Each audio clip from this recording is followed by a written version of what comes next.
G'day guys, it's Ben again, here to bring you another video, and this one is going to be looking at container gardening. So container gardening is something that is available to everyone, no matter where you live, whether it's a high-rise apartment, whether it's a little house, you know, in the suburbs, whether it's a rental house or whether it's your own place.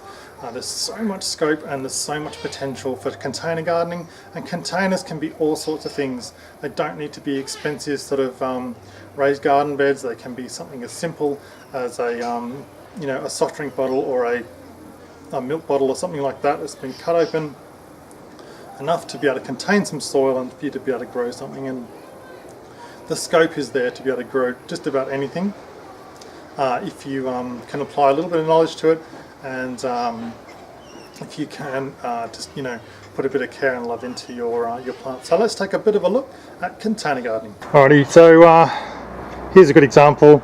I'm making use of some dead space on the side of my chicken coop, and in this case I'm growing basil.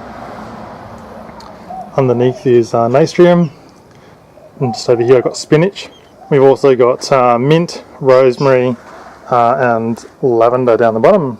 These self-watering tubs are fantastic, and they reduce my need to be able to watering plants quite substantially. I'm only having to water them every few days at most, even in an Australian summer.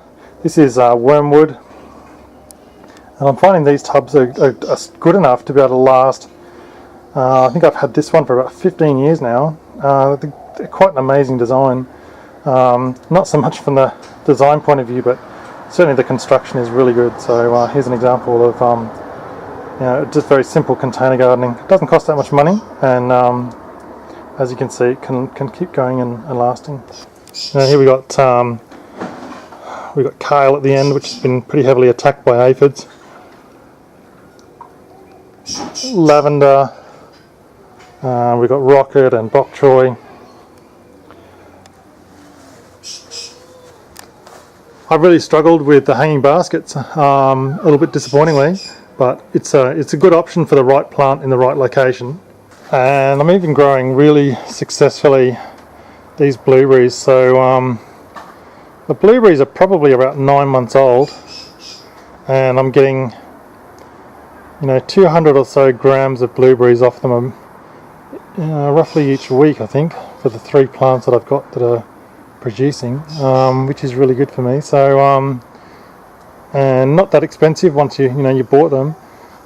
I found they've grown really quickly, and so I really hope that you know, we can get into our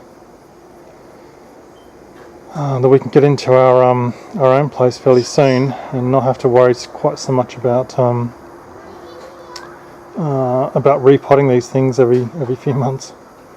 But there's some very simple examples, guys, of you know, of some plant pots and so on, and what you can do in container gardening. You know, and you can make it so successful. It doesn't need to be, you know, really expensive or whatever. So there we go. Thank you so much for watching. Please like and subscribe and share, and I'll be seeing you in my next video.